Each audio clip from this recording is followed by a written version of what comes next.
আমাদের প্রত্যেক গুনাহের কাজের অনিষ্ট হতে, পাল্টা প্রতিক্রিয়া হতে। পৃথিবীতে মানুষ যে সমস্ত গুনাহের কাজ করে, প্রত্যেক গুনাহের কাজের পাল্টা প্রতিক্রিয়া আছে। তার মধ্যে সবচেয়ে দ্রুত যেই গুনাহের পাল্টা প্রতিক্রিয়া হয় সেটা হচ্ছে পিতা মাতাকে অবাধ্য হয়ে চলে অথবা পিতা মাতাকে কষ্ট দেওয়া। এই গুনাহের পাল্টা প্রতিক্রিয়া দুনিয়াতেই আল্লাহ সুবহানাহু ওয়া তাআলা দ্রুত দিয়ে দেন।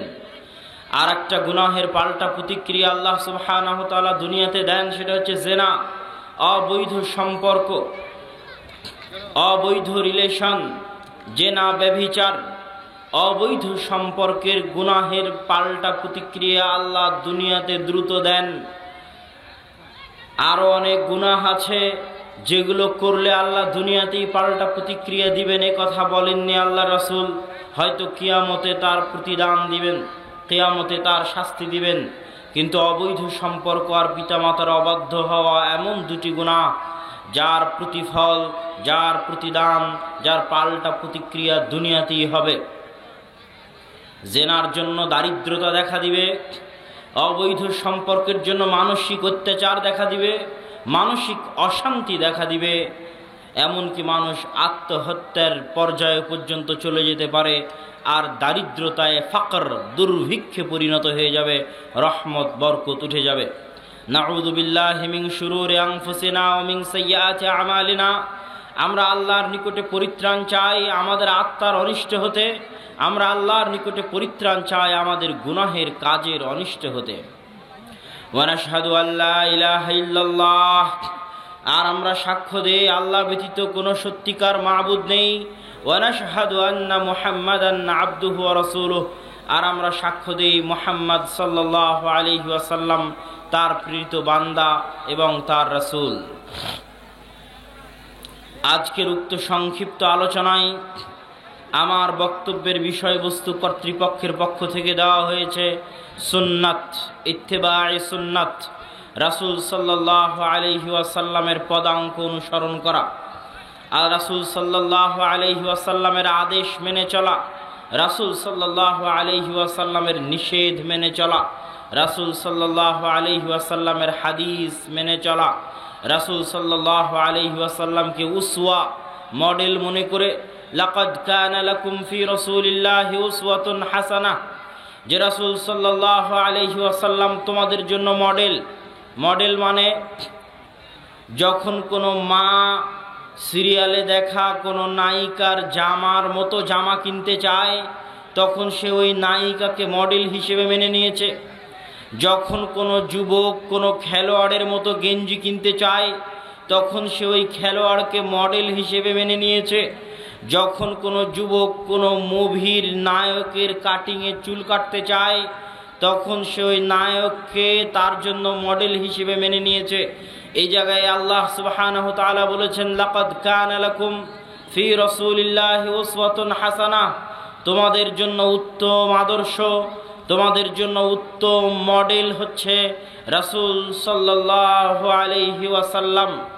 সকাল সন্ধ্যা 24 ঘন্টা পাগলের মতো যার আদর্শ অনুকরণ করতে হবে, যার জীবনাচরণ মেনে চলতে হবে, যার জীবনযাত্রার ধরনে আনুগত্য হয়ে চলতে হবে, তিনি হচ্ছেন মুহাম্মদ সাল্লাল্লাহু আলাইহি ওয়াসাল্লাম। একদিন আব্দুল্লাহ বিন আব্বাস রাদিয়াল্লাহু তাআলা আনহু এবং তৎকালীন খলিফাতুল মুসলিমিন আমিরুল মুমিনিন মুআবিয়া রাদিয়াল্লাহু তাআলা আনহু একসাথে উমরা করছেন, হজ করছেন। আপনারা যারা উমরা হজ করতে গেছেন তারা জানেন যে কাবা ঘরের যেই পাশে হাজরে আসওয়াদ থাকে, কাবা ঘরের যেই পাশে হাজরে আসওয়াদ আছে তার পাশেই আরেকটা রুকুন আছে, ওইটাকে বলা হয় রুকনে ইয়ামানি। ওইদিকে ইয়ামান শহর, ইয়ামান দেশ, ওই জন্য ওটাকে রুকনে ইয়ামানি বলা হয়। আর তার পাশে হাজরে আসওয়াদ। রাসূল সাল্লাল্লাহু আলাইহি ওয়াসাল্লাম যখন কাবা তওয়াফ করতেন তখন তিনি রুকনে ইয়ামানিতে হাত দিতেন এবং হাজরে আসওয়াদে হাত দিয়ে স্পর্শ করতেন, কাবা ঘরে আর কোথাও স্পর্শ করতেন না। আব্দুল্লাহ বিন আব্বাস রাদিয়াল্লাহু তাআলা আনহু বলছেন, আমি মুআবিয়া রাদিয়াল্লাহু তাআলা আনহুকে দেখলাম রাআইতু মুআবিয়া রাদিয়াল্লাহু তাআলা আনহু আন্নাহু ইয়ামাসসু জামিআ আনহাইল কাবা, যে মুআবিয়া রাদিয়াল্লাহু তাআলা আনহু তাওয়াফ করতে গিয়ে কাবা ঘরের প্রত্যেকটা কোণায় গিয়ে হাত লাগাচ্ছেন, কাবা ঘরের প্রত্যেকটা কোণায় গিয়ে হাত দিয়ে স্পর্শ করছেন। তখন আমি মুআবিয়া রাদিয়াল্লাহু তাআলা আনহুকে বললাম যে কেন আপনি কাবা ঘরের 4 কোণাতে প্রত্যেক কোণাতে হাত লাগাচ্ছেন, অথচ রাসূল সাল্লাল্লাহু আলাইহি ওয়াসাল্লাম মাত্র 2 কোণায় হাত লাগিয়েছেন? তখন উত্তরে মুআবিয়া রাদিয়াল্লাহু তাআলা আনহু বললেন, হাল মিনাল বাইতি শাইউম মাহজুরা।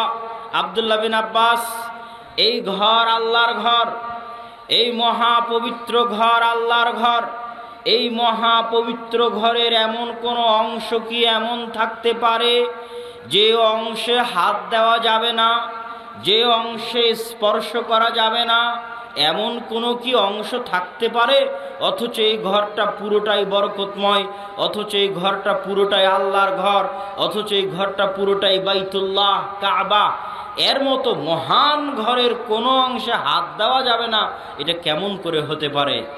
তখন এবার আব্দুল্লাহ বিন আব্বাস রাদিয়াল্লাহু তাআলা আনহু বলছেন, একটাই শুধু কথা উনি বলেছেন, আর কিচ্ছু বলেননি।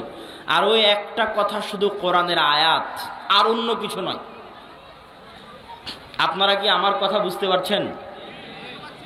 কথা যদি বুঝতে পারবেন তাহলে অবশ্যই সাড়া দেওয়ার অনুরোধ লইল। তো আব্দুল্লাহ বিন আব্বাস রাদিয়াল্লাহু তাআলা আনহু মুআবিয়া রাদিয়াল্লাহু তাআলা আনহুর যুক্তির উত্তরে শুধুমাত্র একটা কথা বললেন, তবুও সেটা কোরআনের আয়াত, অন্য কিছু নয়। কেন অন্য কথা বললেন না? আব্দুল্লাহ বিন আব্বাস ছোট সাহাবী, মুআবিয়া বড় সাহাবী। আব্দুল্লাহ বিন আব্বাস সাধারণ মানুষ, মুআবিয়া খলিফাতুল মুসলিমিন, আমিরুল মুমিনিন, প্রতাপশালী। মুরব্বী মানুষকে সম্মান করতে হয়, মুরব্বী মানুষকে হিসাব করে কথা বলতে হয়, তাও যদি সিনিয়র সাহাবী হয়, তাও যদি খলিফাতুল মুসলিমিন হয়, আমিরুল মুমিনিন হয়। এই জন্য আব্দুল্লাহ বিন আব্বাস রাদিয়াল্লাহু তাআলা আনহু কিছুই বললেন না, খালি কোরআনের একটা আয়াত পাঠ করলেন যে আমিরুল মুমিনিন, লাকাদ কানা লাকুম ফি রাসূলিল্লাহি উসওয়াতুন হাসানাহ। আপনি আমিরুল মুমিনিন বলছেন যে কাবা ঘরের 4টে কোণা, এত বরকতময়, এত মহান ঘর, 4টে কোণাতেই হাত লাগাতে হবে। আমি আব্দুল্লাহ বিন আব্বাস আল্লাহর রাসূলকে মাত্র 2 কোণায় হাত লাগাতে দেখেছি। আমি কোনো কথা বলবো না, খালি একটা আয়াত পাঠ করে গেলাম, লাকাদ কানা লাকুম ফি রাসূলিল্লাহি উসওয়াতুন হাসানাহ। যে তোমাদের জন্য কার মধ্যে উত্তম আদর্শ আছে? কার মধ্যে উত্তম আদর্শ আছে? লাকাদ কানা লাকুম ফি রাসূলিল্লাহি উসওয়াতুন হাসানাহ। তোমাদের জন্য উত্তম আদর্শ হচ্ছে মুহাম্মদ সাল্লাল্লাহু আলাইহি ওয়াসাল্লাম। তথা মুহাম্মদ সাল্লাল্লাহু আলাইহি ওয়াসাল্লাম যদি শুধু 2 কোণায় হাত লাগিয়ে থাকেন, তো আমরা তার উম্মত হিসেবে শুধু 2 কোণাতেই হাত লাগাবো। এটাই আল্লাহ কোরআনে বলেছে, লাকাদ কানা লাকুম ফি রাসূলিল্লাহি উসওয়াতুন হাসানাহ। ইমাম মালিক রাহিমাহুল্লাহকে একদিন একজন ব্যক্তি জিজ্ঞেস করছে, ইমাম মালিক চিনেন? 4 মাযহাবের এক মাযহাব মালিকি মাযহাব। মালিকি মাযহাবের ইমাম, তার নাম হচ্ছে মালিক ইবনে আনাস। তাকে বলা হয় ইমাম দারুল হিজরা, মদিনার ইমাম। দারুল হিজরা মানে মদিনা, মদিনায় জন্ম, মদিনায় বড়, মদিনাতেই মারা গেছেন। মদিনার বাকিউল গারকাদে দাফন হয়েছে। বিখ্যাত বড় মহান মুহাদ্দিস। হাদিসের গ্রন্থ মুয়াত্তা মালিক নামে একটা হাদিসের গ্রন্থ, সেই হাদিসের গ্রন্থের লেখক ইমাম মালিক রাহিমাহুল্লাহকে একদিন একজন ব্যক্তি জিজ্ঞেস করছে, ইমাম মালিক, উরিদু আন উহরিমা মিন কবরি রাসূলিল্লাহ সাল্লাল্লাহু আলাইহি ওয়াসাল্লাম। আমি ইহরাম বাঁধতে চাই আল্লাহর রাসূলের কবরের নিকট থেকে। আপনারা জানেন হজ বা উমরা করতে গেলে ইহরাম বাঁধার জন্য, সারা দুনিয়ার মানুষের ইহরাম বাঁধার জন্য আল্লাহর রাসূল 7টা জায়গা দিয়েছে, 7টা শহর এলাকার নাম দিয়েছে, যে এই 7টা অমুক অমুক অঞ্চলের মানুষের জন্য মিকাত। প্রত্যেক যারা এই 7 এরিয়ার আশপাশ দিয়ে, এই 7 এরিয়ার ধার দিয়ে, কাছে দিয়ে, উপর দিয়ে, নিকট দিয়ে অতিক্রম করবে, তারা সবাই এখানে এসে ইহরাম বেঁধে হারামের দিকে এগিয়ে যাবে, মক্কার হারামের দিকে এগিয়ে যাবে। তো মদিনাবাসীর এহরাম বাঁধার জায়গা জুলহুলাইফা। তো প্রত্যেক যারা মদিনার উপর দিয়ে অতিক্রম করবে, মদিনার আশপাশ দিয়ে অতিক্রম করবে, তাদের এহরাম বাঁধার জায়গা হচ্ছে জুলহুলাইফা। এটা যদি মদিনা শহর মসজিদে নববী হয়, এখান থেকে 15 কিলোমিটার দূরে আবিয়ারে আলী নামক জায়গায় জুলহুলাইফা অবস্থিত। এখানে একটা মসজিদ আছে, এটা ইহরাম বাঁধার জায়গা। মদিনার মানুষ আর মদিনার আশপাশ দিয়ে যারা যাবে, তারা ওই ইহরামের কাপড় গায়ে দিয়ে লাব্বাইক আল্লাহুম্মা লাব্বাইক, লাব্বাইক লা শারীকা লাক লাব্বাইক, এই যে লাব্বাইক উমরাতান, লাব্বাইক হাজ্জাতান, এই জায়গায় এসে ওই ইহরামের কাপড় পরে নিয়ত করবে। এটা আল্লাহ রাসূলের দেওয়া মিকাত। এখন এই ব্যক্তি ইমাম মালিক রাহিমাহুল্লাহকে জিজ্ঞেস করছে, ইমাম মালিক, আমি এটা আল্লাহ রাসূলের মসজিদে নববী, এটা ইহরাম বাঁধার জায়গা 15 কিলোমিটার পরে, আমি মসজিদে নববীতে আল্লাহ রাসূলের কবরের পাশে থেকে ইহরাম বাঁধতে চাই। There is any problem? কোনো সমস্যা আছে কি? Is there any problem? কোনো সমস্যা আছে কি? হাল ফি হারাজ? কোনো সমস্যা হবে কি? কোনো গুনাহ হবে কি? আপনি বলেন। আমি যদি, তখন ইমাম মালিক রাহিমাহুল্লাহ বললেন, আখশা আন তাকা আলাল ফিতনা, আমি ইমাম মালিক আশঙ্কা করছি তুমি যদি মসজিদে নববী থেকে ইহরাম বাঁধো, তাহলে তুমি ফিতনায় পতিত হয়ে যাবে। তখন ওই ব্যক্তি বলছে, আইয়ু ফিতনাতিন হাযিহি ইল্লা আন আযিদা আময়ালান, হে ইমাম মালিক, এটা আবার কিসের ফিতনা? আমি যদি জুলহুলাইফা অতিক্রম করে চলে গিয়ে ইহরাম বাঁধতাম, তাহলে বুঝতাম জুলহুলাইফা ইহরাম বাঁধিনি, পার হয়ে চলে গেছি, তাহলে বুঝতাম ফিতনা। আমি তো জুলহুলাইফা পার হইনি। যেমন হাজিরা বলবে, আমরা তো ইয়ালামলাম পার হইনি, তাহলে ঢাকা ইন্টারন্যাশনাল এয়ারপোর্টে ইহরাম বাঁধলে আর ঢাকা ইন্টারন্যাশনাল এয়ারপোর্টে লাব্বাইক আল্লাহুম্মা লাব্বাইক বললে অসুবিধা কি? আমি যদি ইয়ালামলাম পার হয়ে যেতাম, তাহলে না হয় অসুবিধা ছিল। ভারত, পাকিস্তান, বাংলাদেশের মানুষের জন্য ইহরাম বাঁধার জায়গায় ইয়ালামলাম। তো একই প্রশ্ন ওই ব্যক্তি ইমাম মালিককে করেছে যে জুলহুলাইফা পার হয়ে গেলে ফিতনা, এটা বুঝতাম। আমি তো জুলহুলাইফা পার হইনি, জুলহুলাইফার আরো কয়েক মাইল আগে, কয়েক কিলোমিটার আগে। তাও আল্লাহ রাসূলের মসজিদ, মসজিদুন নববী, যেই মসজিদে সালাত আদায় করলে অন্য মসজিদে সালাতের চাইতে বেশি নেকি হয়। তা আবার আল্লাহ রাসূলের কবর, আল্লাহ রাসূলের কবরের পাশে থেকে, আল্লাহ রাসূলের মসজিদ থেকে ইহরাম বাঁধবো, এটা আবার কিসের ফিতনা? প্রশ্ন বুঝতে পেরেছেন? প্রশ্ন বুঝা যায়? তখন এবার ইমাম মালিক রাহিমাহুল্লাহ বলছেন, আইয়ু ফিতনাতিন আ'যামু মিন হাযিহি সাবাকতা ইলা ফাজিলাতিন কাসারা আনহা রাসূলুল্লাহ সাল্লাল্লাহু আলাইহি ওয়াসাল্লাম। এই মুসলমানের সন্তানেরা শুনো, এই যুবকেরা শুনো, এই শাবাবেরা শুনো, হে মুসলিম নর নারী শুনো, আইয়ু ফিতনাতিন আ'যামু মিন হাযিহি, আসমানের নিচে জমিনের উপরে এর চেয়ে বড় ফিতনা, এর চেয়ে ভয়ঙ্কর ফিতনা, এর চেয়ে জঘন্য ন্যাক্কারজনক নিকৃষ্ট ফিতনা আর কি হতে পারে? হে প্রত্যেক মুসলিম নর নারী, আজকের বৈঠকে উপস্থিত, আজকের বৈঠকে উপস্থিত প্রত্যেক মুসলিম যুবক, আজকের বৈঠকে উপস্থিত প্রত্যেক মুসলিম মা এবং বোন, আজকের বৈঠকে উপস্থিত প্রত্যেক মুসলমান আলেম ওলামা, নারী পুরুষ যুবক, সকলকে লক্ষ্য করে বলছি, ইমাম মালিক বলছেন, আইয়ু ফিতনাতিন আ'যামু মিন হাযিহি, এর চেয়ে বড় ফিতনা আসমানের নিচে জমিনের উপরে আর কি হতে পারে? সাবাকতা ইলা ফাজিলাতিন, যে তুমি এমন ফজিলতের পিছনে ছুটতেছো, সাবাকতা ইলা ফাজিলাতিন, তুমি এমন নেকির কাজের পিছনে ছুটতেছো, তুমি এমন কল্যাণের কাজের পিছনে ছুটতেছো, আসমানের নিচে জমিনের উপর সবচেয়ে তাকওয়াবান, সবচেয়ে পরহেজগার, সবচেয়ে আল্লাহ ভীরু, সবচেয়ে আল্লাহর নিকটবর্তী, সবচেয়ে আল্লাহর বেশি ইবাদতকারী, আল্লাহর সবচেয়ে বেশি শুকরিয়া আদায়কারী, আফজালুল আম্বিয়া, সর্বশ্রেষ্ঠ নবী, সর্বশ্রেষ্ঠ রাসূল, একটা নেকির কাজের রাস্তা থাকবে আর তিনি করবেন না, এটা হতে পারে না। একটা ফজিলত পাওয়া যাবে কোনো আমলে, আর তার মতো সর্বশ্রেষ্ঠ আল্লাহ ভীরু পরহেজগার তাকওয়াবান আল্লাহর শুকরিয়া আদায়কারী নবী ওই নেকির কাজ করবেন না, এটা হতে পারে না। অতএব আইয়ু ফিতনাতিন আযমু মিন হাযিহি, এর চেয়ে বড় ফিতনা আর কিছুই হতে পারে না যে আসমানের নিচে জমিনের উপরে সর্বশ্রেষ্ঠ মানুষ, সবচেয়ে তাকওয়াবান মানুষ, যেই কাজ যেই নেকির পিছনে ছোটেনি, তুমি অজ্ঞ হয়ে মূর্খ হয়ে জাহেল হয়ে ওই নেকির পিছনে ছুটতেছো, এর চেয়ে বড় ফিতনা আর কিছু হতে পারে না। এই একটা মাসালা দিয়ে আপনি সব মাসালা সমাধান করে দিবেন। শবে বরাতের সমাধান হয়ে যাবে, একসাথে হাত তুলে দোয়া, একসাথে হাত তুলে দোয়ার সমাধান হয়ে যাবে, সব মাসালার সমাধান হয়ে যাবে ইমাম মালিকের এই একটা বাক্য দিয়ে, যে আসমানের নিচে জমিনের উপর এর চেয়ে বড় ফিতনা আর হতে পারে না, যে এমন ফজিলত তুই করবি বেটা যেই ফজিলত পৃথিবীর সবচেয়ে তাকওয়াবান মানুষ করেনি। এটা হয়? এমন নেকির কাজ তুই করবি, তুই কত বড় তাকওয়াবান, কত বড় পরহেজগার, অথচ পৃথিবীর সবচেয়ে পরহেজগার সবচেয়ে তাকওয়াবান আল্লাহ ভীরু মানুষ এই কাজ করেনি, তুই করবি। এর চেয়ে বড় ফিতনা পৃথিবীতে আর হতে পারে না। কেননা উনি তো নবী, ওনাকে শিখানোর জন্য পাঠানো হয়েছিল, তিনি করেননি, তুমি করবা, তুমি বড় পরহেজগার।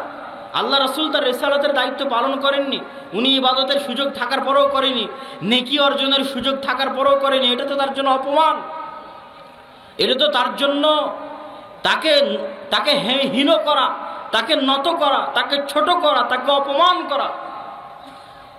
সম্মানিত উপস্থিতি, আমরা আলোচনা করছিলাম যে ইত্তিবায়ে সুন্নাত, আল্লাহ রাসূলের সুন্নাতকে কিভাবে অনুসরণ করতে হবে, কিভাবে পালন করতে হবে।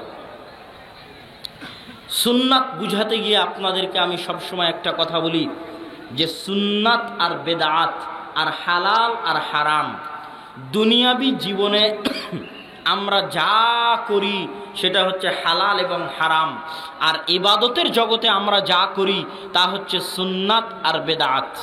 মদ খাওয়া সুন্নাত বেদাত নয়, মদ খাওয়া হচ্ছে হালাল না হারাম। শুকুরের গোস্ত খাওয়া সুন্নাত বেদাত নয়, শুকুরের গোস্ত খাওয়া হচ্ছে হালাল না হারাম, এই প্রশ্ন। আর একসাথে হাত তুলে দোয়া করা এটা হালাল হারাম নয়, এটা সুন্নাত বা বেদাত।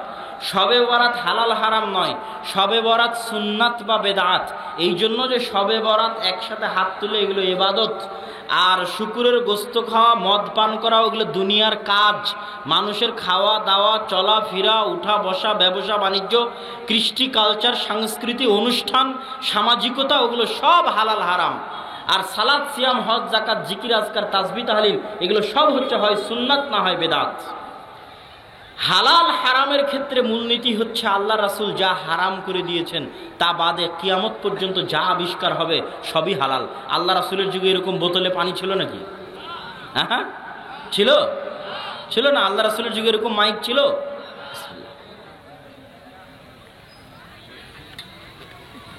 তো এখন কেউ যদি বলে আপনি এত বেদাত করেন, তো মাইকে বক্তব্য দেন, এটাও তো বেদাত বলতে পারে না? আপনি এই বিশাল প্যান্ডেল করেছেন, লাইট দিয়েছেন, এগুলো সবই বেদাত বাবা। এগুলো একটা বেদাতের সাথে সম্পৃক্ত। এগুলো হলে হালাল হবে, না হয় হারাম হবে। হলে কি হবে? হালাল, না হয় হারাম। কেননা এগুলো একটা ইবাদত নয়, এর একটা যন্ত্র, দুনিয়ার যন্ত্র, এর একটা মাধ্যম, লাইট টাইট, এগুলো দুনিয়ার যন্ত্র, টিস্যু, এটা একটা দুনিয়ার আবিষ্কার। এগুলো একটাও ইবাদত নয়, সুতরাং এগুলো একটাও সুন্নাত বেদাত হবে না। এগুলো কি হবে? হয় হালাল, না হয় হারাম। তো এগুলোর ক্ষেত্রে মূলনীতি হচ্ছে আল্লাহর রাসূল যা হারাম করে গেছেন তা বাদে কিয়ামত পর্যন্ত যা আবিষ্কার হবে সবই কি হবে? হালাল। সবই কি? সবই হালাল, সবই হালাল। যেমন কিভাবে রাসূল সাল্লাল্লাহু আলাইহি সাল্লাম বলে গেছেন, হুররিমাত আলাইকুমুল মাইতা, মৃত ব্যক্তির গোশত তোমাদের জন্য হারাম, ওয়াদ্দাম, রক্ত তোমাদের জন্য হারাম, লাহমুল খিনজির, শুকুরের গোশত তোমাদের জন্য হারাম। রাসূল সাল্লাল্লাহু আলাইহি ওয়াসাল্লাম হাদিসে বলেছে, জি মিখলাব, জি নাব, শিকারী দাঁত আছে এরকম প্রাণী তোমাদের জন্য হারাম। জি মিখলাব, থাবা আছে এরকম প্রাণী তোমাদের জন্য হারাম। আসবু, হিংস্র প্রাণী তোমাদের জন্য হারাম। আল জাল্লালাহ, অপবিত্র জিনিস খেয়ে বড় হয় এরকম প্রাণী তোমাদের জন্য হারাম। এগুলো সব রাসূল সাল্লাল্লাহু আলাইহি ওয়াসাল্লাম বলে দিয়েছেন। তো রাসূল সাল্লাল্লাহু আলাইহি ওয়াসাল্লামের এই কথার মধ্যে থেকে এতটুকু আমরা বুঝতে পারি যে উটের গোশত খাওয়া হালাল। কেননা উট এগুলো একটার মধ্যেও পড়ে না। গরুর গোস্ত খাওয়া হালাল, কেননা গরু এগুলো একটার মধ্যেও পড়ে না। এখন গরু আল্লাহ রাসূলের যুগে ছিল কি ছিল না এটা দেখে লাভ আছে? কথা কি আমার বুঝতে পারছেন না মনে হয়? যে গরু আল্লাহ রাসূলের যুগে ছিল কি ছিল না এটা দেখে লাভ আছে? এটা দেখে লাভ নাই। দেখতে হবে কি গরু কি মৃত, গরুর রক্ত, গরু কি শুকুর, গরু কি শিকারী দাঁতওয়ালা, গরু কি হিংস্র প্রাণী, গরু কি থাবাওয়ালা, গরু কি অপবিত্র জিনিস খেয়ে বড় হয়, আল্লাহ রাসূল যা যা হারাম করে গেছেন তার বাইরে পড়ছে কিনা, তার মধ্যে না পড়লেই হলো। এখন আল্লাহ রাসূলের যুগে উটের গোস্ত যেভাবে খেয়েছে আমরা কি ওভাবে খাই? খাই না। এখন উটের কচি, উটের বাচ্চার গোস্ত দিয়ে সর্বোন্নত মানের বিরিয়ানি তৈরি হয়, যে বিরিয়ানিকে বলে হাসি। সৌদির হোটেলগুলোতে গেলে দেখবেন হাসি অনেক দামি উটের কচি বাচ্চার গোস্ত দিয়ে বিরিয়ানি বানিয়েছে। আল্লাহ রাসূলের যুগে ছিল বিরিয়ানি? বিরিয়ানি ছিল না? ছিল না? ছিল না। তখন আপনি যদি বলেন বিরিয়ানি খাওয়া হারাম, এটা হবে না। যা যা আল্লাহ রাসূল হারাম করে গেছেন তার মধ্যে পড়ছে কিনা, তার মধ্যে না পড়লে তুমি যত রকমের নতুন খাবার বানাবা, যত স্টাইলের রেসিপি বানাবা, সবই হালাল। সবই কি হালাল, হারামের মধ্যে না পড়লেই হলো। আজকে আমরা কত নতুন ব্যবসা করতেছি, একটা ব্যবসা আল্লাহ রাসূলের যুগে ছিল না। এখন সব ব্যবসা কি হারাম হবে? হবে না। খালি দেখো ব্যবসার মধ্যে হারামটা আছে কিনা। আল্লাহ রাসূল যে হারাম জিনিসগুলো বলে গেছেন এইটা এটা এটা এটা হারাম, সুদ হারাম, ধোঁকা দেওয়া হারাম, মালিকানা না নিয়েই পুনরায় বিক্রি করে দেওয়া হারাম, তারপরে হচ্ছে এক ক্রয়ের মধ্যে দুই ক্রয় করে দেওয়া হারাম, তারপরে হচ্ছে এরকম ক্রয় বিক্রয়ের অধ্যায়ে যতগুলো রাসূল সাল্লাল্লাহু আলাইহি ওয়াসাল্লাম নিষিদ্ধ করেছে ওই জিনিসগুলোর মধ্যে পড়ছে কিনা। ওর মধ্যে যদি না পড়ে তো আজকে যত ব্যবসার রাস্তা আছে আজ থেকে 50 বছর পরে এর চেয়ে দ্বিগুণ হবে, তিনগুণ হবে, আরো হাজারো ব্যবসার রাস্তা বের হবে। তো ওগুলো সবই হালাল যদি হারামের মধ্যে না পড়ে। কথা মনে হয় বুঝাতে পারিনি। এবার ইবাদতের জগতে, ইবাদতের জগতে যেমন জমি আমার বললে দলিল দেওয়া লাগে। এখন আপনি যদি বলেন জমি যে আপনার নয়, দলিল দেন, এটা কি হাস্যকর নয়? কথাটা মনে হয় বুঝতে পারেননি। ভাই এই জমি তো আমার নয়, দলিল দেন, আপনার জমি নয়, দলিল দেন আপনি। এটা কি গ্রহণযোগ্য কথা? হ্যাঁ ভাই এই জমি কি আপনার? না ভাই এই জমি তো আমার না। আপনার না, এটা দলিল দেন, মেয়া দলিল দিয়ে যাবেন যে আপনার নয়। কোন পাগলে বিশ্বাস করবে এই কথা? কোন পাগলে বলে একসাথে হাত তুলে মোনাজাত করা যাবে না, দলিল দিয়ে যান যে যাবে না? এটা কোনো কথা হলো? যখন আপনি জমি দাবি করবেন যে এই জমি আমার, তখন এবার আপনাকে দলিল দিতে হবে। দলিল দাও বেটা যে এই জমি তোমার। যখন আপনি বলবেন একসাথে হাত তুলে দোয়া করা ইবাদত, তখন তোমাকে দলিল দিতেই হবে যে আমল আল্লাহ রাসূল করেছেন। দিতে বাধ্য, দিতে হবে। যদি না দিতে পারো তাহলে দলিলবিহীন এই আমল বেদাত বলে গণ্য হবে। তাহলে সুন্নাত আর বেদাতের ক্ষেত্রে মূলনীতি হচ্ছে আল্লাহ রাসূল মৃত্যু পর্যন্ত যা যা করেছেন অতটুকুই দিন, অতটুকুই সুন্নাত, অতটুকুই ইবাদত। আল্লাহ রাসূলের মৃত্যু হয়ে যাওয়ার পরে ইবাদতের জগতে চুল পরিমাণ, সরিষা সমপরিমাণ যদি বাড়ানো হয় তাহলে ওই চুলের নাম বেদাত, ওই সরিষার নাম বেদাত। দলিলবিহীন ওই প্রত্যেকটা চুল পরিমাণ অতিরিক্ত জিনিসের নাম, দলিলবিহীন ওই প্রত্যেকটা সুই সমপরিমাণ অতিরিক্ত জিনিসের নাম বেদাত। এবার আপনার যেহেতু আমার বক্তব্যের সময় সংক্ষিপ্ত, এই জন্য যে আমাকে ট্রেন ধরে ঢাকা যেতে হবে 11টা 20-এ, রাজশাহী থেকে ট্রেন ধরতে হবে। আমার হাতে সময় সংক্ষিপ্ত। সুন্নাতের উপর আলোচনা করতে বলা হয়েছে, একসাথে হাত তুলে দোয়ার উপরেও কিছু বলতে বলা হয়েছে। একসাথে হাত তুলে দোয়া করার বিষয়ে অন্যান্য বক্তারা যা বলে আমি তা বলতে রাজি নই। আমি কি বলতে চাই? আমি বলতে চাই সৃষ্টি চাইবেন তাই একসাথে হাত তুলে দোয়া করলেই হতো, গেল। আপনারা কথা বলিয়েন না, পিছনে জায়গা আছে, ওই যে বামে, হাতের বামে জায়গা আছে, আওয়াজ না করে চুপচাপ নিজ নিজ জায়গায় বসে যান। মনির ভাই, সূর্যগ্রহণ চন্দ্রগ্রহণের দিন,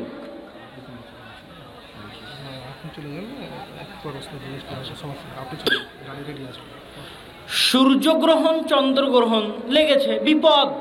এই বিপদ থেকে বাঁচতে হবে। সাহাবী বলছেন আমার হাতে তীর ধনুক ছিল, আমি তীর ধনুক ফেলে দিয়ে দৌড় দিলাম এটা দেখতে যে এইরকম বিপদে আল্লাহ রাসূল কি করেন। চন্দ্রগ্রহণের সূর্যগ্রহণের মতো এই ভয়ঙ্কর বিপদে আল্লাহর রাসূল কি করেন তাই দেখতে তীর ধনুক ফেলে দিয়ে দৌড় দিলাম। দৌড় দিয়ে দেখি ও মা, আল্লাহ রাসূল মসজিদে নববীতে নামাজ শুরু করে দিয়েছে। আল্লাহু আকবার, নামাজ শুরু করে দিয়েছে বিপদ থেকে বাঁচতে। কে? মুহাম্মদ সাল্লাল্লাহু আলাইহি ওয়াসাল্লাম। সূর্যগ্রহণের বিপদ থেকে আল্লাহর কাছে বাঁচবে তাই কি আদায় করছে? নামাজ আদায় করছে। জাকারিয়া আলাইহিস সালাতু ওয়াস সালাম কুল্লামা দাখালা আলাইহা জাকারিয়াল মিহরাব ওয়াজাদা ইনদাহা রিজকা।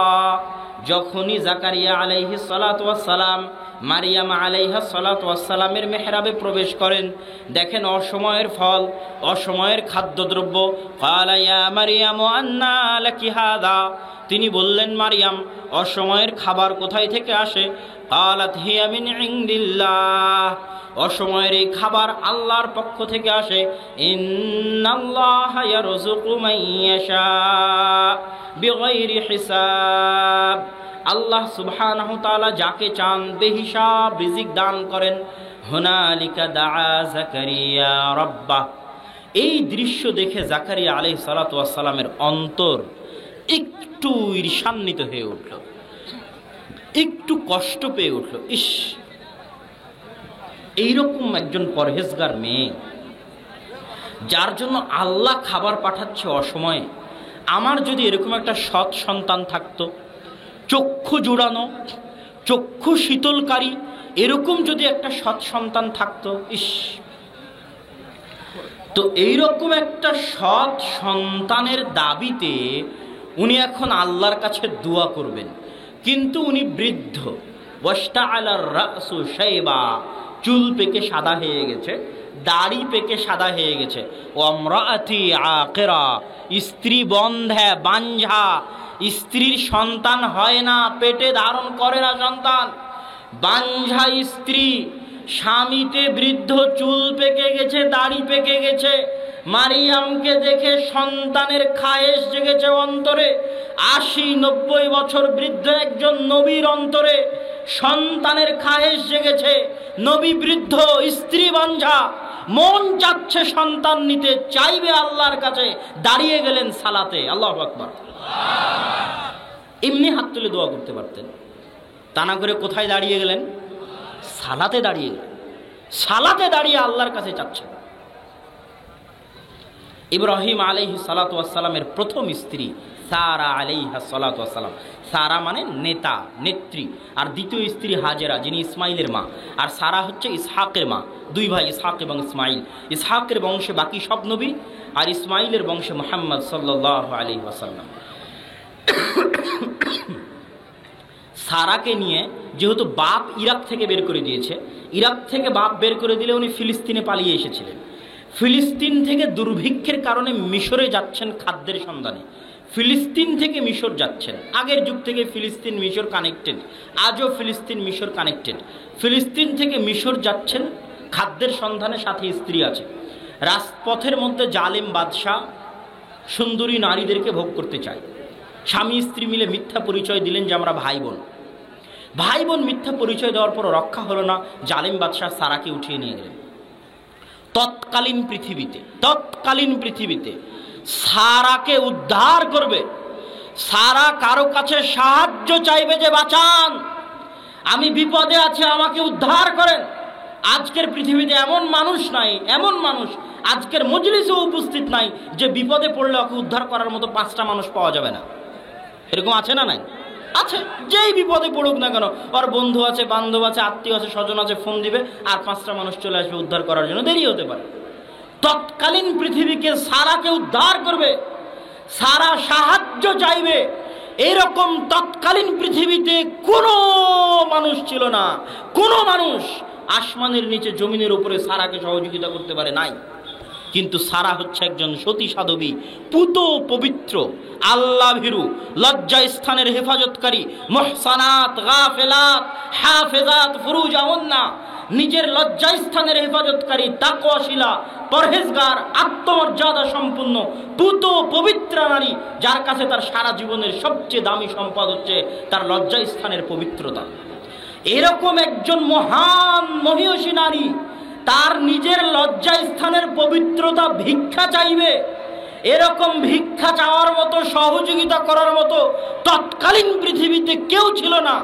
ওই নারী এখন নিজের লজ্জাস্থানের ভিক্ষা চাইবে আল্লাহর কাছে, আল্লাহ আমি যদি আমার লজ্জাস্থান আমার স্বামীর জন্য হেফাজত করে থাকি, আজ আমার লজ্জাস্থান হেফাজত আপনি করে দিবেন। এই দোয়া সারা করবে, ভিক্ষা চাইবে, কাঁদবে আল্লাহর কাছে। এই জন্য সারা সালাতে দাঁড়িয়ে গেলেন। আল্লাহু আকবার। তো সারা বুঝলো সালাত কি জিনিস, জাকারিয়া বুঝলো সালাত কি জিনিস, মুহাম্মদ বুঝলো সালাত কি জিনিস, আলাইহিমুস সালাতু ওয়াস সালাম। মুহাম্মদ সাল্লাল্লাহু আলাইহি ওয়াসাল্লামের সাহাবী মারা গেছে, সাহাবীর জন্য দোয়া করতে হবে। ওই সাহাবীর প্রতি কি আল্লাহ রাসূলের ভালোবাসা নাই? ভালোবাসা আছে না নাই? আল্লাহর রাসূল ওই সাহাবীর জন্য দোয়া করবেন। সব সাহাবীকে নিয়ে কবরের পাশে একসাথে হাত তুলে দোয়া করলেই হতো। উনি সালাত কায়েম করলেন দোয়া করার জন্য, নাম হচ্ছে জানাজার সালাত। কিসের সালাত? জানাজার সালাত। সাহাবীর জন্য দোয়া করবেন, মৃত ব্যক্তির জন্য দোয়া করবেন। তো মুহাম্মদ সাল্লাল্লাহু আলাইহি ওয়াসাল্লাম বুঝলো সালাতের ক্ষমতা কতখানি, সালাতের পাওয়ার কতখানি। বৃষ্টি চাও, সালাত আদায় করো। সূর্যগ্রহণ থেকে বাঁচতে চাও, সালাত আদায় করো। মৃত ব্যক্তিকে কবরের আযাব থেকে বাঁচাতে চাও, সালাত আদায় করো। জাকারিয়া বুঝলো সালাতের শক্তি কতখানি, সন্তান দরকার, সালাত আদায় করো। সারা বুঝলো সালাতের ক্ষমতা কতখানি, বিপদ থেকে উদ্ধারের দরকার, সালাত আদায় করো। আর আমাদের মুরব্বী 5 ওয়াক্ত সালাতের মতো পাওয়ারফুল, ক্ষমতাশালী, বিশাল দোয়া, সবচেয়ে শক্তিশালী দোয়া, সবচেয়ে পাওয়ারফুল দোয়া, আল্লাহর নিকটে যাওয়ার সবচেয়ে শক্তিশালী, সবচেয়ে পাওয়ারফুল মাধ্যম। এই সালাত শেষ হওয়ার পরে মুরব্বিতে বলছে হুজুরে দোয়া করালো না। এর চেয়ে বড় অপমান সালাতের দুনিয়াতে আর কিছু হতে পারে না। এর চেয়ে বড় অপমান সালাতের, যে সালাতের অপমান, যে সালাত শেষ হয়ে গেল। পৃথিবীর সবচেয়ে বড় দোয়া, সবচেয়ে দামি দোয়া, মুহাম্মাদে বুঝলো এই দোয়া। বৃষ্টির দরকার, সালাত আদায় করো। সূর্যগ্রহণ থেকে বাঁচতে চাও, সালাত আদায় করো। মৃত ব্যক্তির জন্য দোয়া করতে চাও, সালাত আদায় করো। জাকারিয়া বুঝলো সালাতের পাওয়ার, সন্তানের দরকার, সালাত আদায় করো। সারা বুঝলো সালাতের পাওয়ার, বিপদ থেকে বাঁচার দরকার, সালাত আদায় করো।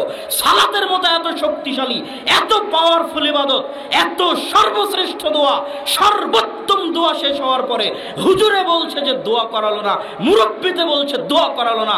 এর চেয়ে বড় অপমান আসমানের নিচে জমিনের উপরে সালাতের আর হতে পারে না। ওই মুরব্বিকে, ওই হুজুরকে আরো 100 বছর পড়তে হবে সালাত কাকে বলে এটা বোঝার জন্য। তো আমি একসাথে হাত তুলে দোয়া করার উপর অন্যরা যেভাবে বলে সেভাবে বুঝাতে চাইনি। আমি আপনাকে বুঝাতে চাইছি, আপনি ভিতর থেকে ফিল করেন হোয়াট ইজ সালাত। সালাত কি? এর চেয়ে পাওয়ারফুল ইবাদত আসমানের নিচে জমিনের উপরে নাই, এর চেয়ে শক্তিশালী দোয়া আসমানের নিচে জমিনের উপরে নাই। আপনি যে কোনো বিপদে পড়েন না কেন, সব বিপদ থেকে আপনাকে উদ্ধার করতে পারে যদি সালাতের মাধ্যমে আল্লাহকে ডাকেন। আর সালাতের মাধ্যমে আল্লাহকে ডাকলে যত দ্রুত পাওয়া যায়, যত কাছে পাওয়া যায়, পৃথিবীর আর কোনো মাধ্যম নাই আল্লাহকে ডাকার এর চেয়ে শক্তিশালী, এর চেয়ে পাওয়ারফুল। যেই দিন আপনি সালাত বুঝে যাবেন, সেই দিন আপনি বুঝবেন আল্লাহু আকবার বলে দোয়া শুরু হয়েছিল আর আসসালামু আলাইকুম বলে দোয়া শেষ হয়েছিল। কিন্তু এটা আপনি বুঝেননি, এই জন্য আপনি তখন বেদাতে লিপ্ত আছেন। সম্মানিত উপস্থিতি, আল্লাহ সুবহানাহু তাআলা আমাদেরকে রাসূল সাল্লাল্লাহু আলাইহি ওয়াসাল্লামের সুন্নাতের উপর আমল করার এবং সালাতের গুরুত্ব, সালাতের মর্যাদা। সালাত হচ্ছে, আজকের বক্তব্যের শেষে আরেকটা কথা বলে যাই, রব্বি জাআলনি মুকিমাস সালাহ। ইব্রাহিম আলাইহিস সালামের দোয়া, আল্লাহ গো আমাকে নামাজ আদায়কারী বানান, অমিন যুররিয়াতি, আমার পরবর্তী বংশধরকে নামাজ আদায়কারী বানান। আমি যেন বেনামাজি না হই, আমার পরবর্তী বংশধর যেন বেনামাজি না হয়। শয়তানের দাসত্ব, শয়তানের গোলামির বিরুদ্ধে সবচেয়ে বড় অস্ত্র, সবচেয়ে ভয়ঙ্কর অস্ত্র, সবচেয়ে শক্তিশালী অস্ত্র হচ্ছে 5 ওয়াক্ত সালাত মসজিদে গিয়ে আদায় করা। যে 5 ওয়াক্ত সালাত মসজিদে গিয়ে আদায় করতে পারবে নিয়মিত, ও শয়তানের বিরুদ্ধে সবচেয়ে বড় জিহাদ, সবচেয়ে সফল জিহাদ পরিচালনা করতে পারবে। অন্য সকল ষড়যন্ত্র, শয়তানের অন্য সকল ষড়যন্ত্রকে কাবুতে নিয়ে আসা তার জন্য সহজ হবে। আর যে সালাত ঠিকমতো আদায় করতে পারবে না, ও শয়তানের গোলাম হয়ে যাবে। ওর জন্য গান বাজনা করা, ওর জন্য অবৈধ সম্পর্ক করা, ওর জন্য সকল অন্যায় করা সহজ হয়ে যাবে। কাউকে দেখবেন যে নামাজ আদায় করার পরও গুনাহ করছে, ভালো করে খেয়াল করে দেখবেন ও 5 ওয়াক্ত সালাত নিয়মিত মসজিদে যায় না। যে নামাজি নামাজের পরও গুনাহ করে, ওই নামাজি 5 ওয়াক্ত সালাতের জামাতের নামাজি নয়। 5 ওয়াক্ত সালাতের জামাতের নামাজি হচ্ছে শয়তানের বিরুদ্ধে সবচেয়ে বড় জিহাদকারী, সবচেয়ে সফল জিহাদকারী। আর এর চাইতে টপ লেভেলের জিহাদকারীকে যে রাতে উঠে নিয়মিত তাহাজ্জুদের সালাত আদায় করে। অতএব 5 ওয়াক্ত সালাত নিয়মিত ধরে রাখার চেষ্টা করেন। জান্নাত অত কঠিন কিছু নয়, জান্নাত সহজ, গরিব মানুষের জন্য আরও সহজ। খালি 5 ওয়াক্ত সালাত আদায় করবেন আর কোরআন তেলাওয়াত করবেন, রমজান মাসে সিয়াম পালন করবেন, জান্নাতে শান্তিতে প্রবেশ করবেন ইনশাআল্লাহ। আল্লাহ সুবহানাহু ওয়া তাআলা আমাদেরকে সালাত আদায় করার, আল্লাহ রাসূলের সুন্নাত অনুযায়ী চলার তৌফিক দান করুক, আল্লাহুম্মা আমিন। ইউনিয়নের এতেসাম এজেন্ট মেহেদি হাসান সালাফির কাছ থেকে এতেসাম কালেক্ট করবেন, মাসিকালে এতেসাম সংগ্রহ করবেন, এজেন্ট হবেন। নিয়মিত আমাদের লেখা থাকে, নিয়মিত আমাদের আলোচনা থাকে। মিন্নাতুল বারী 2য় খণ্ডের ব্যাখ্যাও মাসিকালে এতেসামে নিয়মিত বের হচ্ছে। এবং আমাদের জামিয়া সালাফিয়ার পক্ষ থেকে যে সমস্ত বইগুলো বের হয়, সেই বইগুলোর মধ্যে উস্তাজি রাসূল সাল্লাল্লাহু আলাইহি ওয়াসাল্লামের সালাত বনাম প্রচলিত সালাত, এই বই তো আছে। পোশাক, এই বই তো আছেই। তার পাশাপাশি জামিয়া সালাফিয়ার নিজস্ব প্রকাশনায় 2টা বই বের হয়েছে। একটা হচ্ছে আহলে হাদিসদের উপর মিথ্যা অপবাদ ও তার জবাব, এটা একটা উর্দু বইয়ের অনুবাদ। আহলে হাদিসদের উপর যে বিভিন্ন অপবাদগুলো দেওয়া হয় সেটার জবাব। আর একটা হচ্ছে সালাত যদি ছুটে যায়, 1 রাকাত 2 রাকাত ছুটে গেছে, এখন কি করবেন অনেকেই বুঝতে পারে না, যে আগে হাত বাঁধবো না আগে রুকুতে যাব না আগে সিজদায় যাব। এই সালাত ছুটে গেলে কি করণীয়, তার জন্য একদম ছোট্ট বই। এটাও আমাদের মাসিকাল ইতেসামের গবেষণাগার থেকে, জামিয়া সালাফিয়ার মাকতাবাতুস সালাফ প্রকাশনী থেকে এই 2টা বই বের হয়েছে। এগুলো আপনারা মূল্যায়ন করার চেষ্টা করবেন আপনাদের উস্তাদজির বইগুলোর পাশাপাশি। এই বলে আমি আমার সংক্ষিপ্ত বক্তব্য শেষ করছি। বক্তব্য সংক্ষিপ্ত হলো, আলহামদুলিল্লাহি ওয়াহদা والصلاة والسلام على من لا نبي بعده أما بعد فأعوذ بالله من الشيطان الرجيم يا أيها الذين آمنوا كتب عليكم الصيام كما كتب على الذين من قبلكم لعلكم تتقون عن أبي هريرة رضي الله تعالى عنه قال قال رسول الله صلى الله عليه وسلم كل عمل ابن آدم إجاف الحسنة بعشر أمثالها إلى 700 ضعف قال الله تعالى إلا الصوم فإنه لي وأنا أجزي به رواه البخاري ومسلم عن سهل بن سعد رضي الله تعالى عنه قال قال رسول الله صلى الله عليه وسلم في الجنة 8 أبواب منها باب يسمى الريان لا يدخله إلا الصائمون رواه البخاري ومسلم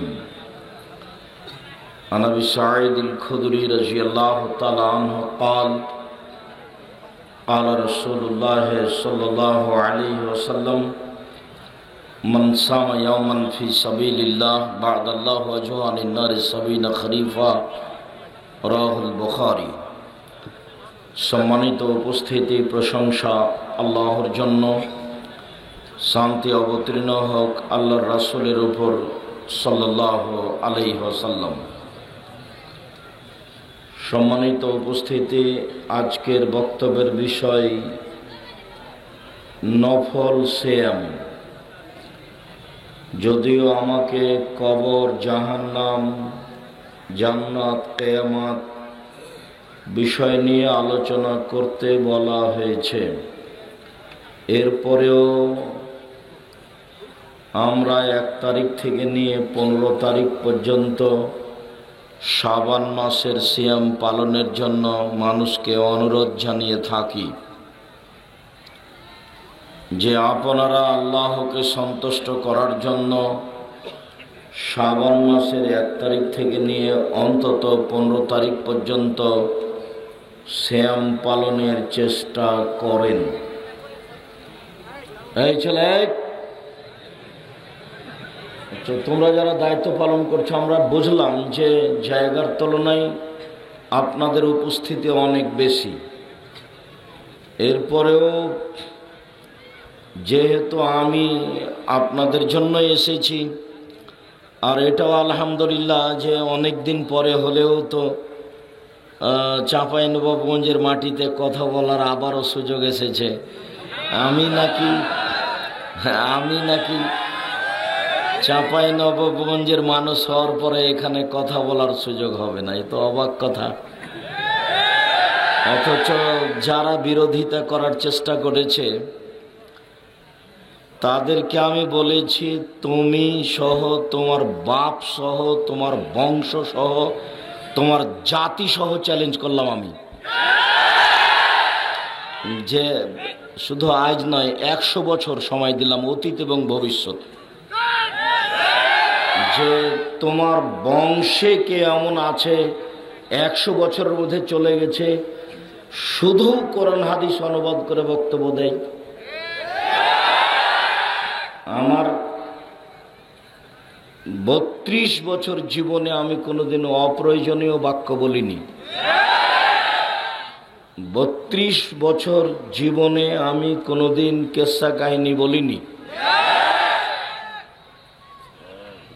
এই দীর্ঘ 90 সাল থেকে নিয়ে আজ পর্যন্ত আমি কোনো মানুষকে, কোনো মাযহাবকে সামনে রেখে বক্তব্য দিইনি। আমি বলেছি শতকরা 95 জন বক্তা মিথ্যু, শতকরা 98 জন মুফাসসির মিথ্যু। কারো যদি সাহস থাকে এই কথা বলার যে আমার মুফাসসিরের মিথ্যা কথা নেই, তাহলে সে সাহস করে আমার সামনে বলবে যে আমার মুফাসসিরের মিথ্যা বক্তব্য দেখান দেখি, বা তারই মুফাসসির বলবে যে আমার জীবনে কোনোদিন আমি কেসা কাহিনী বলিনি, এ কথা বলবে। আমি তো বলছি 90 সাল থেকে না আজ পর্যন্ত আমি কোনোদিন কেসা কাহিনী বলিনি। আপনাদেরকে ওইভাবে সাড়া দিতে হবে না, শুধুমাত্র এক খেয়ালে কথা শুনবেন, তাহলে কথা শোনা এবং বলা সহজ হবে। আর ওইভাবে আমি সাড়া ভালোবাসি না। আমি বলতে চাচ্ছি, যারা বাধা দিতে চাই, কেন বাধা দিবে? আমি বলেছি আপনি কেন বাধা দিবেন? আপনি কেন বলতে চাচ্ছেন যে আব্দুর রাজ্জাক সাহেব চাঁপাইনবাবগঞ্জে বক্তব্য দিতে পাবে না? কেন? আপনার কি কারণে বলতে চাচ্ছেন? আমি 90 সাল থেকে নিয়ে এখন পর্যন্ত কোনোদিন দেশ বিরোধী বক্তব্য দিইনি। আমি যখন বলেছি শিরকের আলোচনা, তখন বলেছি এটা শিরক, এটা শিরক, এটা শিরক। আমি শিরকের সিরিয়াল দিয়েছি। তোমার ক্ষমতা থাকলে বলবা যে এইটা শিরক নয়, আর না হলে তোমার বক্তা বলবে যে আমার জীবনে কোনোদিনই আমি অপ্রয়োজনীয় বাক্য বলিনি। বলুক না সাহস থাকলে। আমি তো বলছি যে আমি 90 সাল থেকে নিয়ে এখন পর্যন্ত কোনোদিন অপ্রয়োজনীয় বাক্য বলিনি। আমি তো দিন রাত বলছি। 90 সাল থেকে নিয়ে এখন পর্যন্ত আমি কোনোদিন পথ খরচ পাথেও চাইনি। আমি আমার জন্মভূমিতে চাঁপাইনবাবগঞ্জ জেলায় বক্তব্য দিতে পাবো না মানে তো অবাক কথা। আল্লাহে আল্লাহর কসম, আল্লাহে আল্লাহর কসম, আল্লাহে আল্লাহর কসম, 90 সাল থেকে নিয়ে এখন পর্যন্ত আমি কোনোদিন এক পা আমার নিজের স্বার্থে ফেলিনি। 90 সাল থেকে নিয়ে এখন পর্যন্ত আমি কোনোদিন কোনো মানুষের কাছে পথ খরচ পাথেও চাইনি। ও যদি বলতে পারে যে আব্দুর রাজ্জাক সাহেব একদিন আমার কাছে পথ খরচ পাথেও চেয়েছিল, আমি সেই দিন থেকে প্রমাণ হয়ে গেলে আর কোনোদিন বক্তব্য দিব না। আমি রংপুর থেকে চলে এসেছি, ময়মনসিংহ থেকে চলে এসেছি, 1 পয়সাও দেওয়া হয়নি আমাকে। ও যদি বলতে পারে যে টাকা না দিয়েই আব্দুর রাজ্জাক সাহেব চলে গেল, তখন তার মুখটা একটু বিবর্ণ হয়েছিল, আমার মুখটা একটু বিবর্ণ হয়েছিল, এটা প্রমাণ হলে আমি বক্তব্য দেব না। আমি তো আপনাকে হিসাব করে, কোনো ব্যক্তিকে হিসাব করে কোনোদিন পা ফেলিনি। আমি কোনোদিন আমার পরিচয় দিইনি। চাপ দিয়ে যখন আমাকে বলেছে যে আপনার পড়াশোনা কি, কিছু লিখবো তো কাগজে, কিছু বলেন, তখন আমি বলেছি আমার নাম আব্দুর রাজ্জাক আর আমার বাপের নাম ইউসুফ, বাপ বেটা মিলে আব্দুর রাজ্জাক বিন ইউসুফ। এর চেয়ে আমি কোনোদিন বেশি বলিনি। এর চেয়ে যদি কোনোদিন বেশি প্রমাণ হয়ে যায়, সেদিন থেকে আর বক্তব্য দেব না। তুমি রাস্তাঘাটের পড়ে থাকা মানুষ মনে করছো? এই হিসাব করো কি করে? সম্মানিত দিনী ভাই বোন,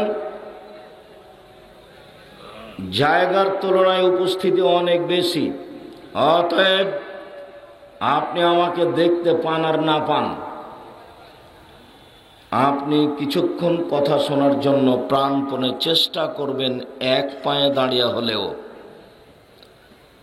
আপনি দয়া করে এখন কোনো প্রয়োজন দেখাবেন না আমাকে যে একটু কারোর সাথে গল্প করি, একটু চা খেয়ে আসি, একটু বাদাম খাই। আমি তো তাফসির মাহফিল করতে আসিনি যে আমি ইউসুফ জুলাইখার কাহিনী বলবো আর আপনি বাদাম খাবেন আর বসে থাকবেন। এটা হয়নি, এটা হবে না, এ আশা করবেন না কোনো সময় না। সম্মানিত দিনী ভাই বোন, মুখ খুলে কোনো কথা বলবেন না, মুখ বন্ধ রেখে ইশারা করে কথা বলবেন যে যেখানে আছেন। আর তোমরা যারা দায়িত্ব নিয়েছ, তারা দাঁড়িয়ে থাকা মানুষগুলির পিছন দিক দিয়ে ঘুরো। কেউ যদি 2 জন মিলে দাঁড়িয়ে গল্প করছে এই সময়, তাহলে বুঝতে হবে ওর স্বভাব খারাপ, ও ভালো মানুষ নয়, ও নিজেকে দেখাচ্ছে আমি পশু প্রাণী। আল্লাহ বলছেন বুঝেও বোঝে না ওরা, অন্তর আছে বুঝে না, দেখেও দেখে না ওরা, চক্ষু আছে দেখে না, শোনেও শোনে না ওরা, কান আছে শোনে না।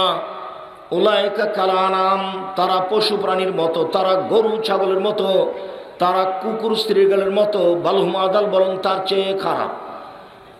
আমি কথা বলছি, আপনি গল্প করছেন, মানে কি আপনি বলতে চাচ্ছেন যে আমি কুকুর শ্রীগালের চেয়ে খারাপ?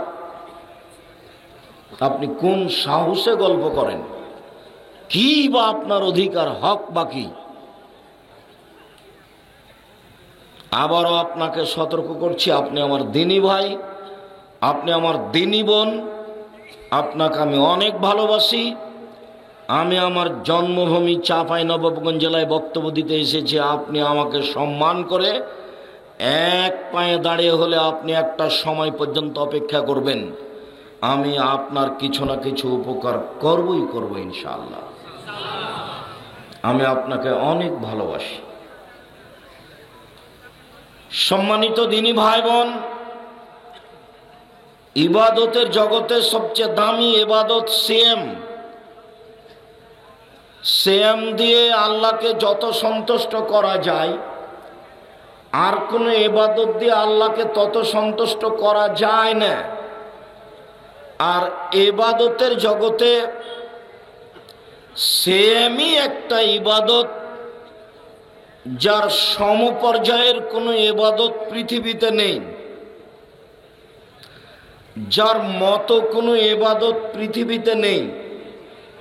এমন কোনো ইবাদত নেই যেটাকে বলা যেতে পারে যে এই ইবাদতটা সিয়ামের মতো। হ্যাঁ, এ কথাই ঠিক যে ইবাদতের জগতে সবচেয়ে ভিন্ন ধরনের ব্যতিক্রম বিরল ইবাদত হলো সালাত, নামাজ। কেননা সিয়াম রোজা যতই দামি ইবাদত হোক, সালাত না থাকলে আল্লাহ সিয়ামের ইবাদতকে কেটে দিবেন, ওটা নিবেন না। সবচেয়ে শক্তিশালী, ক্ষমতাধর, পাওয়ারফুল ইবাদত হলো দান। দান একটা থেকে আর একটা ঘটিয়ে দিতে পারে। এর পরেও সালাত যদি না থাকে তাহলে দানের মতো ইবাদতকে আল্লাহ কাটিয়ে দেবেন, বাতিল, ওটা হবে না। তাসবিহ তাহলিল জিকির আজকার আল্লাহর কাছে খুব প্রিয় জিনিস। সুবহানাল্লাহ, আলহামদুলিল্লাহ, আল্লাহু আকবার বললে তিনি খুব খুশি হন। তার মানে জিকির খুব পছন্দনীয় ইবাদত আল্লাহর কাছে। এর পরেও যদি মানুষ সালাত আদায় না করে তাহলে জিকির সুবহানাল্লাহ আলহামদুলিল্লাহর যে ইবাদত হবে ওইটা আল্লাহ কেটে দিবেন।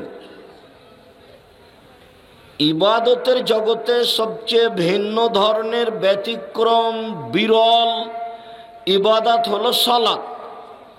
সালাত এমন একটা ইবাদত যার উপরে নির্ভর করে অন্যান্য ইবাদত।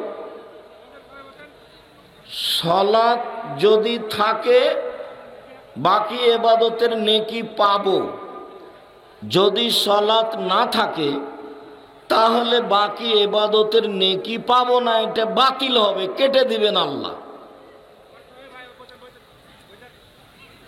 বসার জন্য মুখে বলতে হবে না, বসার জন্য হাত দিয়ে ইশারা করে অনুরোধ করতে হবে বসার জন্য। যদি আপনাদের অনুকূলে হয় বসা, তাহলে আপনারা বসে আলোচনা শোনেন, আর অনুকূলে যদি না হয় তাহলে দাঁড়িয়ে থাকেন, তবে মুখে কথা বলবেন না, বিনীত অনুরোধ। আপনি অনুরোধ রক্ষা করার চেষ্টা করবেন। বুঝলাম যে ইবাদতের জগতে সবচেয়ে দামি, বিরল, ব্যতিক্রম ইবাদত সালাত। এর পরেও সালাত সিয়ামের মতো নয়। কেন? সালাত যতই ভিন্ন ধরনের ইবাদত হোক, সালাতের নেকি আল্লাহ নিজে হাতে দিবেন না। ফেরেশতাকে বলবেন যে লোকটা নামাজ পড়েছে, ওকে নেকিটা দিয়ে দাও। কিন্তু সিয়ামের নেকি আল্লাহ কোনো ফেরেশতাকে দিতে বলবেন না। বলবেন যে সিয়াম আমার ব্যাপার, প্রতিদান আমি দিব। সিয়াম আমার ব্যাপার, প্রতিদান আমি দিব। যার কারণে ইবাদতের জগতে সবচেয়ে দামি ইবাদত সিয়াম। এইটা আগে কয়েক মিনিট দেখাই। আবু হুরায়রা রাদিয়াল্লাহু তাআলা আনহু বলেন, রাসূল সাল্লাল্লাহু আলাইহি ওয়াসাল্লাম বলেছেন, কুল্লু আমাল ইবনে আদম ইজাফুল হাসানাতু বিআশরি আমসালিহি ইলা সাবি মিআতি জিব। আদমের ছেলে মেয়ের সব নেকি প্রথমেই 10 লিখা হয়, তারপরে ফেরেশতাকে বলা হয় বাড়াও, আরো বাড়াও, 700 করে দাও, আরো বেশি করে দাও। এইভাবে আদমের সব ছেলে মেয়েদের সব নেকি 10 থেকে বাড়তে থাকে। হজ হোক, সালাত হোক, দান খায়রাত হোক, জিকির আজকার হোক, ফকিরকে ভিক্ষা হোক, রাস্তা থেকে কাঁটা জিনিস, কষ্টদায়ক জিনিস সরিয়ে দেওয়া হোক, যে কোনো জিনিস আদম সন্তান নেকির জন্য করবে, সবটার নেকি 10 থেকে 700 আরো আরো আরো বাড়তে থাকবে। কাল আল্লাহ তাআলা বলেন, তবে সেম হলো আমার ব্যাপার, প্রতিদান আমি দিব। কেন? কারণটা উল্লেখ আছে। আল্লাহ বলছেন, বলে আজলি, আমার কারণেই তো সে দুটা জিনিস ত্যাগ করেছে, এদাও তামাহু ওয়া শাহওয়াতাহু। সে খাদ্য ছেড়েছে আর প্রবৃত্তি, মনের ইচ্ছাকে ত্যাগ করেছে। আমার কারণেই তো সে খাদ্য খায় না আর মন মতো চলে না। মন মতো চলে না আর দিনে খাদ্য খায় না, এই দুইটা কারণে আমি তাকে প্রতিদান নিজ হাতে দিব। না খেয়ে থাকতে পারে সবাই, কিন্তু মনের বিরোধিতা করতে পারে না সবাই। মনের বিরোধিতা সবাই করতে পারে না। মানুষ মন মতোই চলতে চায়। মন মতো চলা মানে নীতিগতভাবে মনটা চাইলে বিড়ি সিগারেট খাই, এটা হলো মন মতো চলা। আর মনের বিরোধিতা মানে আজ থেকে আর কোনোদিন বিড়ি সিগারেট জর্দা গোল খাবো না। এমন হয়ে যাবে যে দোকানপাটে যারা বিড়ি সিগারেট কিনেছে বিক্রি করার জন্য, ওটা শেষ পর্যন্ত ফেলে দিতে হবে, কেউ নেবে না। চাঁপাইনবাবগঞ্জ, শিবগঞ্জ, কানসাটে আজ থেকে আর কোনোদিন দোকানে বিড়ি সিগারেট জর্দা বিক্রি হবে না। উপস্থিত যারা আছে আজ থেকে নিয়ে আর কেউ কোনোদিন এগুলো পান করবে না, খাবে না।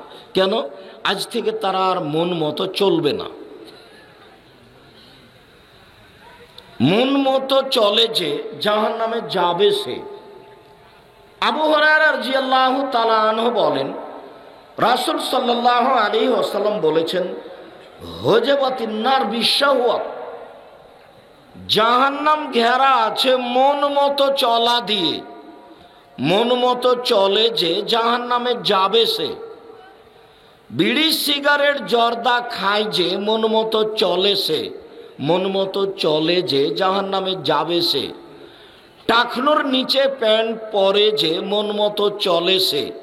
মন মতো চলে যে জাহান্নামে যাবে সে। দাড়ি চাঁচে যে মন মতো চলে সে। মন মতো চলে যে জাহান্নামে যাবে সে। সুদ ঘুষ খায় যে মন মতো চলে সে। মন মতো চলে যে জাহান্নামে যাবে সে। দাঙ্গাবাজি করে যে, দলীয় ক্ষমতা দেখায় যে, দলীয় দাপট দেখায় যে, মারামারি করে যে, ক্ষমতা দেখায় যে, মন মতো চলে সে। মন মতো চলে যে জাহান্নামে যাবে সে। রাসূল সাল্লাল্লাহু আলাইহি সাল্লাম বলেন, হুজবাতিন নার বিশাওয়াত, মনের ইচ্ছা দ্বারা জাহান্নামকে ঘেরা আছে।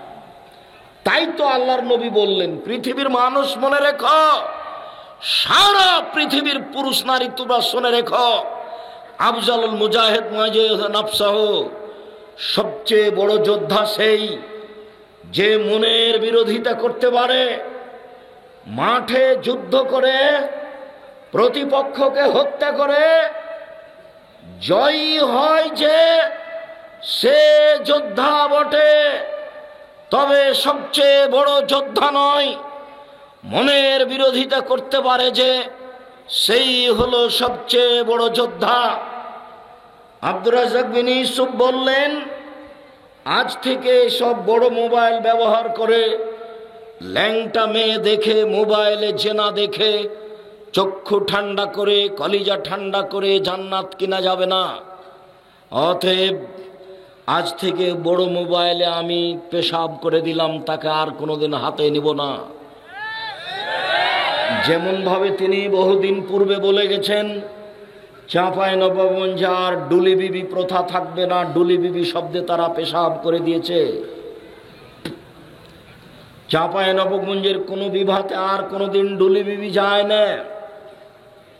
কেননা তারা এখন বলছে ডুলি বিবি শব্দটাকে এমন ভাবে ভুলে যাব যে 25-30 বছর 50 বছর পরে কেউ যদি বলে ডুলি বিবি, তাহলে তারা বলবে ডুলি বিবি কি জিনিস।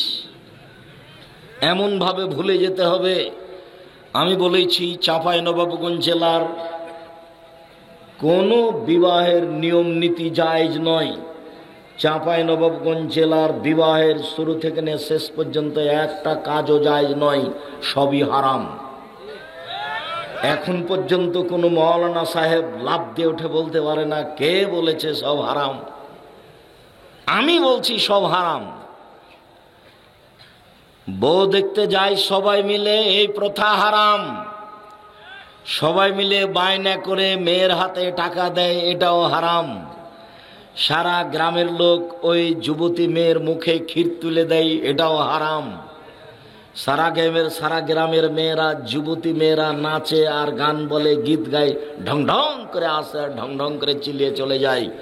বেশর্মা নারীর মতো, মনে হয় যেন বাপ নাই, মনে হয় যেন স্বামী নেই। বলগাহীন মতো সারা রাত গীত গাচ্ছে, হিসাব নাই নিকাশ নাই, আর চিল্লা চিল্লি আর হইচই করছে। এই নীতি হারাম, এই থোবড়া প্রথা হারাম।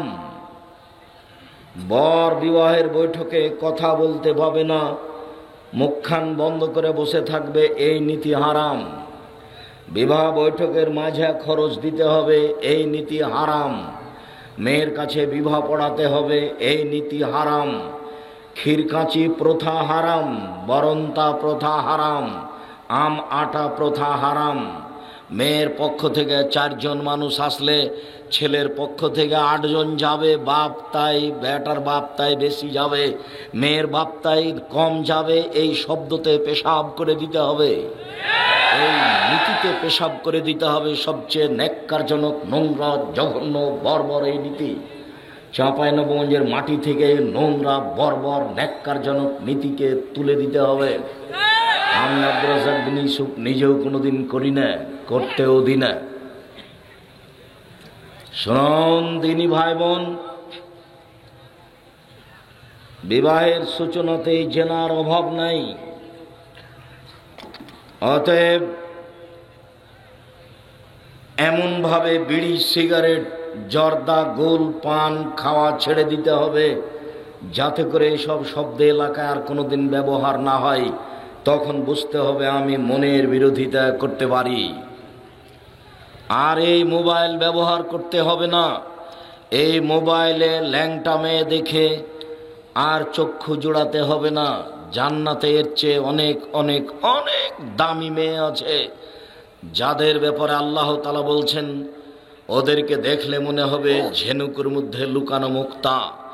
লামিয়াত মে সন্না ইনসন কাবলাহুম ওয়ালা জান, যাদেরকে কোনোদিন পুরুষ স্পর্শ করেনি, যাদেরকে কোনোদিন কোনো জিন স্পর্শ করেনি, তারা এমনভাবে ঢাকা আছে। নারী জাতি যত ঢাকা থাকে তত দাম বেশি হয়, যত খোলামেলা চলে তত দাম কমে যায়। আর চাঁপাইনবাবগঞ্জ জেলার আরও একটা নোংরা নীতি, গোটা গ্রামের সবাই নাকি চাচা আর সবাই নাকি ভাই, কাজে কারোর সামনে কাউকে পর্দা করা লাগে না। ওটা আমার চাচা, ওটা আমার গ্রামের চাচা, চাচা বলে ডাকি, ভাই বলে ডাকি, যার কারণে আর এই পুরো গ্রামে পর্দা লাগে না।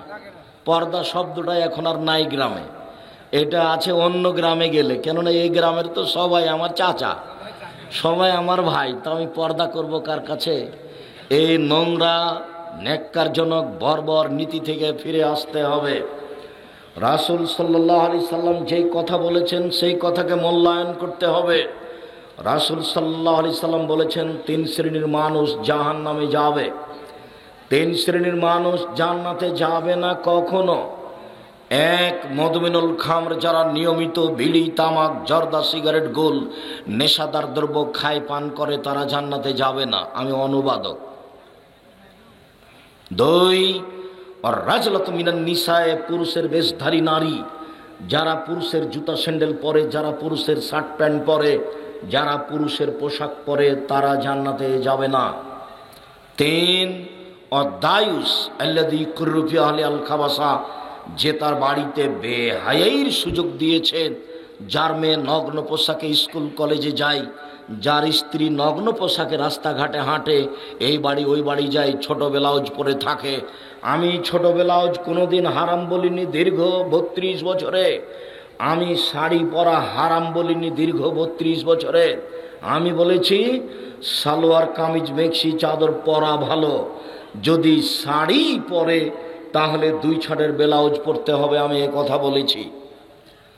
যার হাত হবে কবজি পর্যন্ত, যার কোমরের নিচে চলে যাবে নিচের দিক, 1 থেকে 1.5 গজ কাপড়ের ব্লাউজ তৈরি করতে হবে, এ কথা আমি বলেছি। শাড়ি পরে যদি বাইরে যাই তাহলে পা মোজা পরতে হবে, কেননা শাড়ি পরে অটোতে উঠলে হাঁটু পর্যন্ত পা খুলে যাবে, হাঁটু পর্যন্ত পা দেখা যাবে। অতএব শাড়ি পছন্দনীয় ভালো পোশাক নয়। শাড়ি যদি পরে তাহলে 2 ছাড়ের ব্লাউজ পরতে হবে, শাড়ি যদি পরে তাহলে পা মোজা পরতে হবে, তারপরে বাড়ি থেকে বের হতে হবে। আমি বলেছি শাড়ি পছন্দনীয় পোশাক নয়, সবচেয়ে ভালো পোশাক হচ্ছে সালোয়ার কামিজ মেক্সি চাদর। যদিও সালোয়ার পায়জামা পরে থাকেন তাহলে অটো রিক্সায় পা উঠালেও হাঁটু পর্যন্ত পা খোলার কোনো প্রশ্নই আসে না। অতএব আপনি মনে করিয়েন না যে কখনো আপনার আমি ক্ষতি করার জন্য কোনো বাক্য বলেছি। এই ছেলে শোনো, তোমার বোন তোমার মা চাঁপাইনবাবগঞ্জের মানুষ, আমার সাথে চাঁপাইনবাবগঞ্জ জেলা হিসাবে একটা আন্তরিকতা আছে। আমি তোমাদের পরিবারকে অনেক ভালোবাসি। এরপরেও তোমার মা এখন ছোট ব্লাউজ পরে বসে আছে, বলো কি করতে হবে? এখন তোমার বোন ওড়না গায়ে দিয়ে মাথায় কাপড় না দিয়ে এখানে ঘুরে বেড়াচ্ছে, ও ক্লাস 10-এ পড়ে। আমি এর জন্য দায়ী নই, এর জন্য তোমার বাপ দায়ী, এর জন্য তুমি দায়ী। জন্ম দিতে পারলেই বাপ হওয়া যায় না। একাধিক দিন বলেছি ক্ষমতার নাম বাপ। বিবাহ করতে পারলেই স্বামী হওয়া যায় না, ক্ষমতার নাম স্বামী। রাসূল সাল্লাল্লাহু আলাইহি সাল্লাম স্ত্রীকে এত নীতির কথা বলেননি, স্বামীকে বলেছেন তুমি তোমার লাঠিটা ঝুলিয়ে রাখিও দরজায়, তোমার স্ত্রী ছেলে মেয়ে দেখে যেন সতর্ক হয়, একটু উলটপালট চললে লাঠি হবে। রাসূল সাল্লাল্লাহু আলাইহি সাল্লাম পরিবারের মালিক আপনাকে বলেছেন যে লা তারফা আসাকা আদাবান, তুমি তোমার পরিবার থেকে লাঠি উঠিয়ে নিও না। রাসূল সাল্লাল্লাহু আলাইহি সাল্লাম পরিবার কন্ট্রোল করার জন্য লাঠি শব্দ 5-7 বার ব্যবহার করেছেন। অতএব কাপুরুষের পরিচয় দিয়ে তাহাজ্জুদ পড়ে জান্নাত কিনা যাবে না। স্ত্রীর কারণে মেয়ের কারণে জান্নাত হারিয়ে জাহান্নাম হবে। সম্মানিত দিনী ভাই বোন, উপস্থিত বৈঠকের দিনী মুসলিম বোনকে লক্ষ্য করে আরও একটি কথা বলে আমরা এই আলোচনা থেকে সামনের দিকে